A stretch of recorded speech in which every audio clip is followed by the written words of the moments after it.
In May of 2020, a video of George Floyd went viral.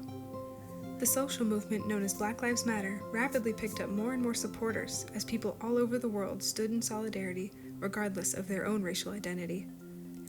Mass protests erupted, sometimes violently, to demand social and political change. How did we get here? The United States has a long history of discrimination of people of color. In the early 19th century, men started making claims that people who were black were fundamentally different than people who were white. This racial determinism argued that races are biologically distinct from one another and that some were more superior than others. These claims were used to justify the poor treatment of people of color.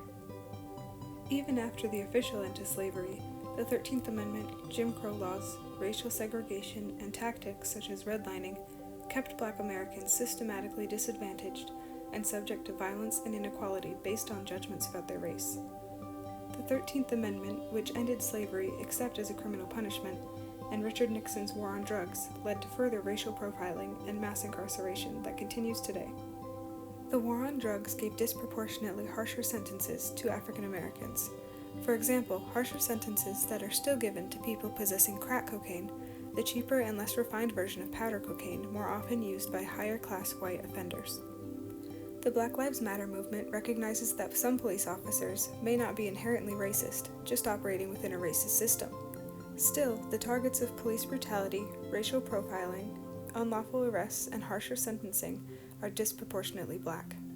The Black Lives Matter movement is operating under structural strain theory, turning grievances and structural inequalities into effective collective action. Some criticize the movement by saying that all lives matter, or suggest there isn't a problem at all, illuminating how inequality and privilege shape how we view racial issues. Individuals with privilege in some areas often fail to see the advantages they receive, while it is painfully clear to those without that privilege that there are serious problems. Other criticisms come from individuals that claim that they don't see race. Members within the Black Lives Matter movement, as well as sociologists, say that this sort of colorblind racism is problematic because it is based on a refusal to acknowledge or discuss race at all, only adding to the problem. To get involved with the Black Lives Matter movement, visit blacklivesmatter.com.